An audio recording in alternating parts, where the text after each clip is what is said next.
今天来到了大自然，那大家有没有想过在大自然要怎么样拍照？很多人就想说这样，这也太无聊了吧！来跟你们分享几招。第一招呢就是脚交叉，然后手打开。这时候如果是对着镜头笑呢，就比较千篇一律。所以呢，我们可以看着远方，哇，灿笑，然后看看外面的风景。好，第二招呢回眸。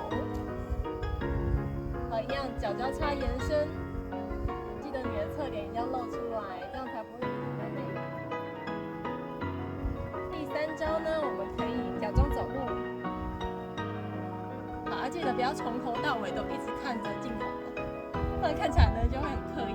你可以假装摸摸栏杆，看看，然后看镜头以外，哇，这样的照片呢，是不是看起来就自然了很多了呢？赶快学起来吧！